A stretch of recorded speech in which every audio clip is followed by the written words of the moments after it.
Et avec ces surtaxes douanières imposées au monde entier quasiment, Donald Trump fait-il du mal aux Américains? Eh bien, selon une étude, ce sont les citoyens des États-Unis qui mettent la main à la poche, qui payent ces taxes. Décryptage avec Demet Korkmaz.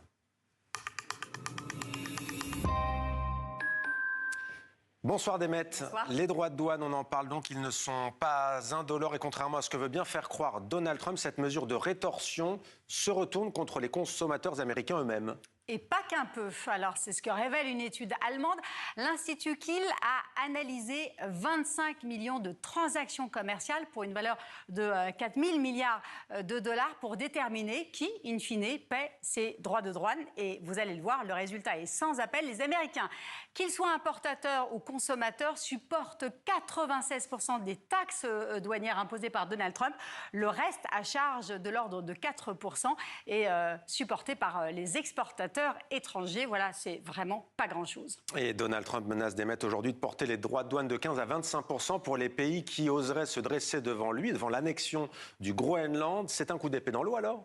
Alors, pas tout à fait. Cela pourrait tout de même, à la longue, ralentir les échanges. Pour le moment, ce n'est pas complètement clair car la première salve douanière est entrée en application cet été seulement. Les importateurs américains avaient en prévision fait leur stock.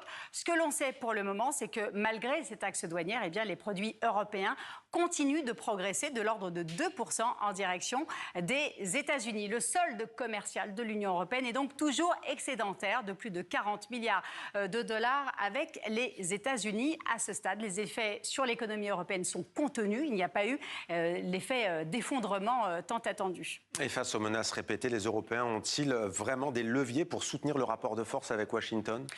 Alors, les Européens ne sont pas sans solution. Il ne faut pas oublier le rapport de force numérique. La population européenne, c'est 450 millions d'habitants contre 350 pour les États-Unis. Les Européens pourraient, par exemple, décider de restreindre l'accès de leur marché à certains produits américains. Et puis, comme le rappelle la Deutsche Bank, les pays européens sont les principaux créanciers de la dette américaine.